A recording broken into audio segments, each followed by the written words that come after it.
오늘 편지를 쓰게 되면서 이것저것 준비를 하다 보니까 좀 말이 많아졌는데 좀 가능한 범위 내에서 말씀을 드리도록 하겠습니다. 우리에게 모든 행복을 가져다 주었던 손정민, 아빠는 그냥 네 이름만 불러도 좋았는데 그날 이후로 매일매일 틈나는 대로 아빠는 너한테 질문을 했었거든. 뭐해? 어떤지 궁금하고 그리워했는데 이렇게 편지라는 형태로 쓰는 건 그 장례식 때 이후로 처음인 것 같아. 언제나 이렇게 준비를 하고 네 이름을 부르기만 해도 눈물이 글썽여지고, 그 당시에도 블로그를 쓰고 있었는데 다음에 나올 게 딱 2년 전 방콕에 갔을 때 네 사진이거든. 너무 환하게 웃고 있는 거야. 근데 그걸 보고서 또 울 수밖에 없었고, 낮에도 네 생각을 하면 눈물이 나와서 회사에서 어떻게 할 수가 없을 때도 있어. 그랬던 장례식 이후 4달이 지나고 벌써 5달이 다 되어가네. 그때는 여름이 오기도 전이었는데 벌써 추석이 돼버렸어. 네 방에 빈 의자하고 너의 공백을 견디면서도 그건 참을 수가 있는데, 네 남은 아까운 인생을 생각을 하면 미칠 것 같아. 근데 우리는 그 이후에 너무 많은 일을 겪어야 했고, 사실 전혀 경황이 없는 상황에 닥친 문제이기 때문에 그땐 힘들었고, 지금은 시간이 지나 보니까 어떤 게 옳았고 어떤 게 틀렸는지 정리가 좀 돼서 오늘 다 얘기할 수 없지만 그런 것들을 얘기를 너한테 해볼게. 여기서 아빠가 너를 찾는 4월 25일, 6일, 7일 발견되기 전에 가장 놀랐던 거는 경찰과 우리들하고 열심히 찾고 있었는데, 그 당시에 친구라고 여기였던 피의자가 변호사를 선임했다는 얘기를 들었지. 널 불러내고 마지막까지 본 친구가 아빠가 여기서 널 찾고 있는데 여기 와 있는 게 아니라 그렇다는 소식을 들으니까 황당했지. 그리고 의아했어. 하지만 당장 널 찾는 게 중요하니까 그냥 그런가 보다 하고 염두에 두지 않았는데, 이 시간이 가서 보면 의도는 이제 명확해졌지. 널 그렇게 찾아 헤매다가 발견해서 결국 장례를 치르고, 그때는 나름대로 잘 대응을 했다고 했는데 며칠간은 사실 무엇을 해야 될지, 도대체 나는 네 아빠로서 뭘 해야 될까, 누가 알려주는 사람은 없으니까 판단하기 쉽지 않았고, 근데 그 시간이 많은 걸 놓쳤던 골든타임이었다고 생각을 해. 너무나 많은 분들이 도와주겠다고 오셨는데 그분이 진심인지 아니면 뭘 노리는지 누가 옳은지 알 수가 없으니까 수많은 변호사분들이 와도 어떤 분의 말씀이 맞는지 알 수가 없었거든. 그러다가 정말 그 알도 왔으니까 당연히 도움이 됐을 거라고 생각을 했던 거고, 상대방 변호사를 알아보니까 참고인 상태인데도 중앙지검 출신의 변호사를 선임했다고 했는데, 우리는 그냥 경찰이 수사를 하는 거니까 경찰 출신의 변호사면 충분히 될 거라고 생각을 했지. 지금도 그게 가장 큰 불찰이라고 생각을 해. 그 반성을 다시 하면 우리 국민 중에 누가 피해자가 되면 경찰을 믿지 말고 나도 검찰 출신의 변호사를 선임해야 된다는 얘기가 되는 거거든. 그 어리석음으로 인해서 황금 같던 5월이 지나갔고, 그러다 5월 27일이 됐는데, 그때 결국 경찰이나 그 아래나 상대방 변호사까지 합세해서 사면탈을 날리던 목금토가 있었어. 어떤 논의를 하는 게 아니고 일반적인 전달 방식이니까 너한테 관심이 있던 분들도 그런 얘기를 들으면 그런가 보다, 그렇게 된 거구나, 이렇게 다 알 수밖에 없었고, 이번에 청원을 하다 보니까 그 사실을 알게 됐지. 한 번 각인된 게 얼마나 바꾸기 힘든가. 지나가보는 분을 붙들고 저걸 설명을 해도 그거 끝난 거 아니에요?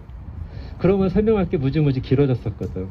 나는 그쯤에서야 경찰을 믿으면 안 된다는 생각을 붙였고, 도와주시는 수많은 분들 덕에 나름 증거를 찾고 모순을 찾기 시작했어.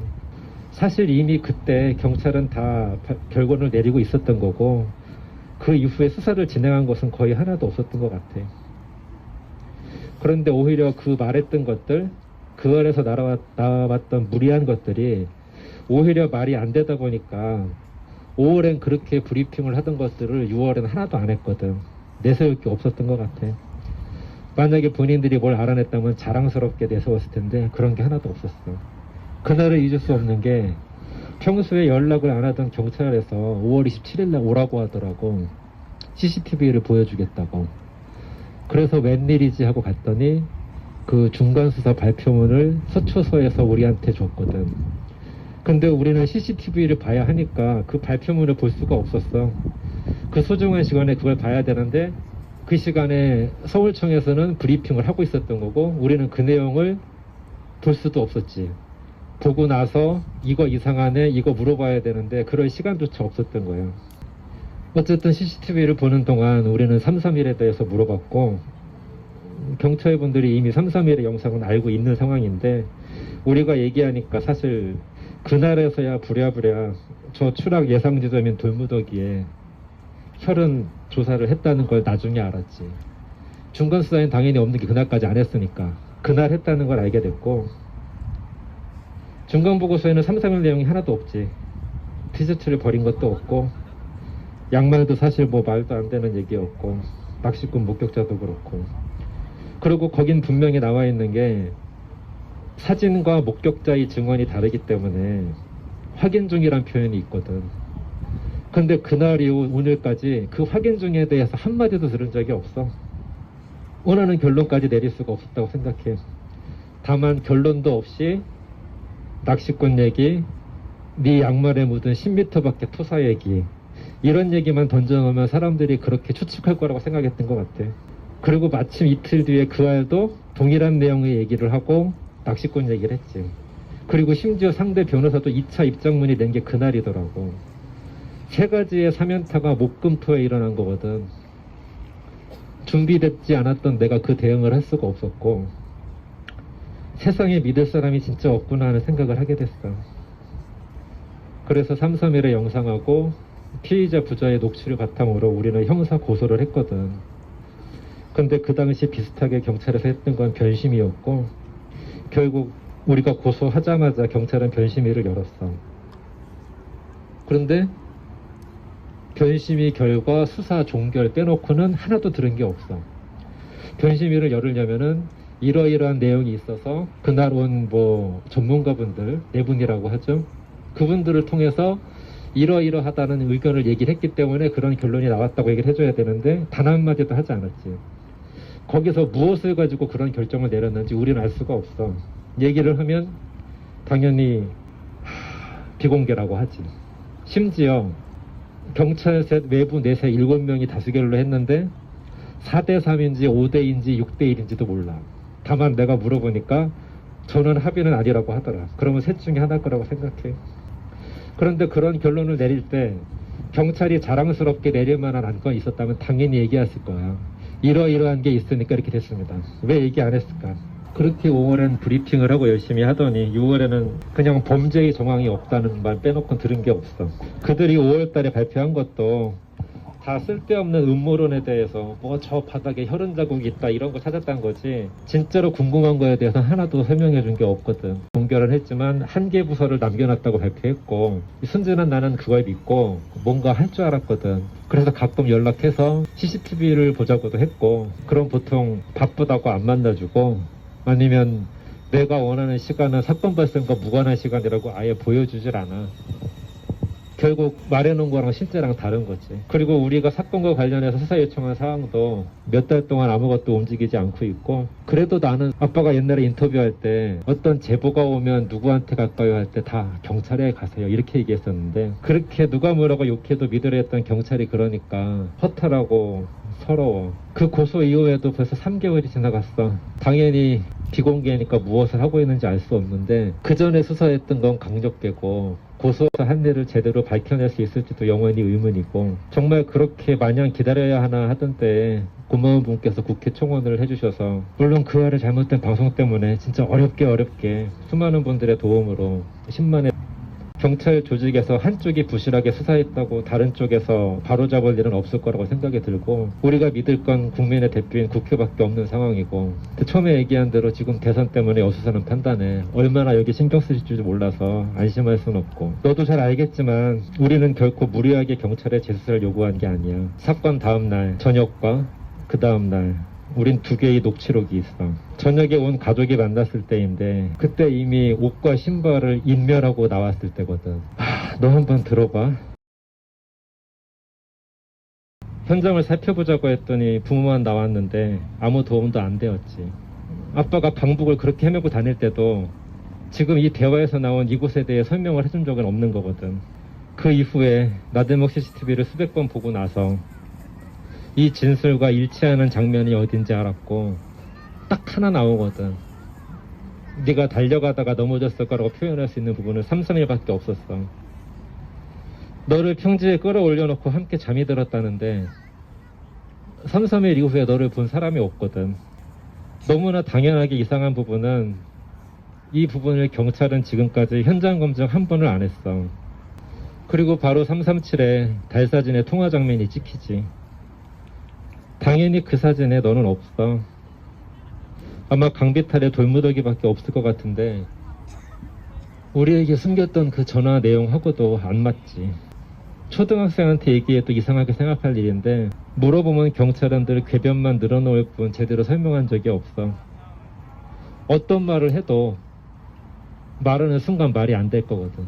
그리고 너를 발견하고 아빠가 봤던 네 머리 뒤에 좌열창 2개와 우측 볼부 위의 근육 뇌출혈은 부검 결과서를 보면 둘력이 가해진 생전에 발생한 손상이라고 돼 있는데 직접적인 사인이 아니라고만 하지 어떻게 왜 발생했는지 고민해보거나 연구해본 흔적도 없어. 그날 진짜 화가 났던 건 네가 발견된 날이야. 부검을 그 다음날 하기 위해서 내가 굉장히 노력을 했는데 기사에 난 거는 언론을 통해서 물에 쓸린 듯이란 기사를 냈지.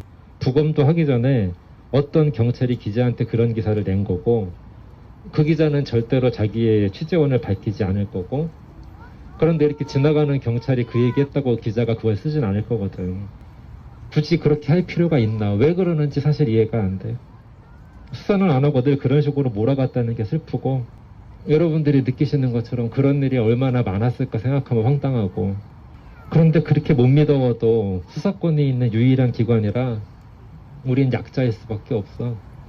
수사권은 거기에밖에 없거든. 그냥 답답해. 도대체 왜 그럴까 생각을 해보면 4월 말에 초동수사도 그렇고 기존에 제대로 수사 안 한 것을 말해야 할 수밖에 없거든. 이렇게 된 원인을 찾으면. 그렇지 않고서야 지금 나온 331, 337 그런 걸 그냥 두고도 범죄의 정황이 없다는 앵무새 같은 말만 하고 왜 종결했는지 말할 자신도 없는 걸 보면 아주 부끄럽게 덮었다고 생각이 들거든. 근데 뉴스를 보면은 검경 수사권 분리 이후 세력을 확장하고 있어서 이것도 하겠다 저것도 하겠다 많이 하는데 이런 사건이 미제로 두는 건 부담이 될 것이고 아무것도 밝힌 것도 없지만 변심위를 통해서 종결해버리면 끝난다고 생각했던 것 같아. 우리 입장에선 그냥 우리가 잘못해서 밝히지 못했다. 차라리 미제 사건이라도 두면 좋겠는데 그러면 수사라도 할 수 있을 텐데 꼭 그렇게 엉터리로 종결을 해야 됐나 싶어. 너에게 쓰는 편지인데 너무 하소연만 했고 그 5월 이후로 아빠 엄마가 힘들었던 너한테 하소연 좀 했다. 아빠는 틈날 때마다 너랑 여기 어릴 때 놀던 거 생각을 하는데 아마 여러 세대 아시는 분도 있겠지만 네가 정말 어릴 때 좋아했던 만화 영화 중에 디지몬이 있었어. 아마 지금은 기억 못할지도 몰라. 아구몬, 그레이몬, 가루몬, 버드라몬 이런 거 네가 되게 좋아했었고 특히 잘 때 책 읽어주는 걸 좋아해서 아빠가 책 읽어주는 것만 기다리고 있던 게 기억나. 그러다가 아빠가 같이 잠이 들 때도 많았는데 네가 특히 좋아했던 건 푸였거든. 푸에 관련된 책 읽으면 되게 좋아하고 기뻐했던 표정이 생각나.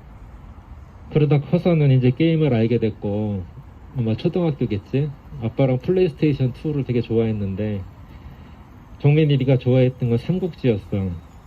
그건 이렇게 화면이 분할이 돼서 아빠랑 너랑 따로따로 하다가 합쳐지기도 하고 왼쪽 위로 올라가서 만나고 이렇게 할 수 있는 게임이어서 근데 아무래도 공부를 시작하니까 주말에밖에 할 수 없었고 아빠랑 삼국지 하는 걸 기다렸던 생각이 나고 근데 그 뒤에 삼국지는 한글판이 안 나와서 못했던 게 좀 아쉽네.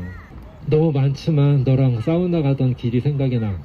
넌 거기 가면 그 초코 음료 제티를 좋아했었어. 많이 먹어라 한정민. 며칠 전에 악플로 고소권 때문에 경찰서에 갔었는데 예전에 사건을 취재하던 사회부 기자를 우연히 만났어. 근데 그분이 되게 당황하더라고. 왜 오셨냐고 물어보니까 추석 때라 경찰에 인사하러 왔다고 하더라고. 어느 부서 가냐니까 전 부서를 다 들려야 된다고 하는 걸 보고, 그렇게 계속 경찰과 사이좋게 지내고 정보를 주고받아야 되는 언론에서 경찰을 재수사를 촉구하거나 비난하는 건 참 어렵겠구나 하는 생각이 들었어. 매일 정보를 주고받고 자기도 사이좋게 지내야 되는데 우리 때문에 얼굴 붉히는 건 참 어렵겠구나 생각이 들었고, 여러분들의 도움으로 국회 청원이란 고비를 넘겼지만 앞으로도 쉬워 보이는 길은 없어.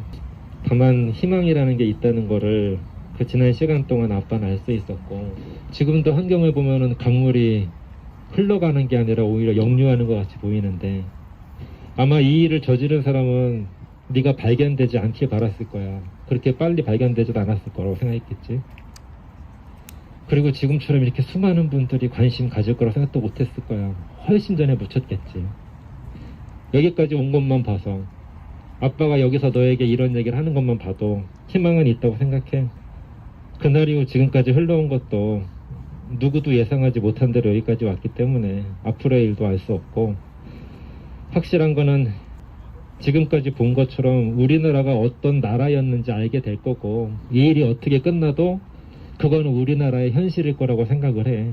그리고 그거랑 관계없이 아빠는 계획한 대로 너의 죽음의 원인을 밝히기 위해서 할 수 있는 모든 것을 다 할 거야. 그런데 이렇게 예상외로 많은 분들이 사랑해주시고 아껴주시잖아. 우린 잘 있을 거고, 내게 잘못한 사람들이 꼭 그 합당한 대가를 치르는 걸 보게 할 거고, 저번에 너한테 얘기한 대로 해야 할 일들을 다 하고 나중에 천천히 널 보러 갈게. 아빠도 너랑 삼국지 하고 싶은데 좀만 더 참고 있다가 그때 같이 하자, 정민아.